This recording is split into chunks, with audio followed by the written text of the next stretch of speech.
Hi everyone, welcome back to another video from Tech for Gamers. Today in this video we will be learning how to find your player ID in Brawl Stars. If you are looking to locate your player ID in Brawl Stars, whether for account recovery, support or sharing your profile, follow these straightforward steps. First of all, open Brawl Stars application on your device and log in. From the home page, tap on your profile avatar at the top left corner.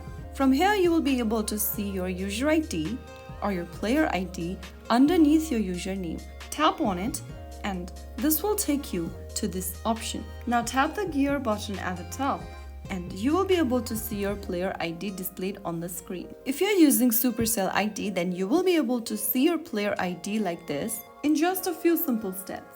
If you found the video helpful, don't forget to like, share and subscribe to the channel. I will be back again in the next video. Thank you for watching.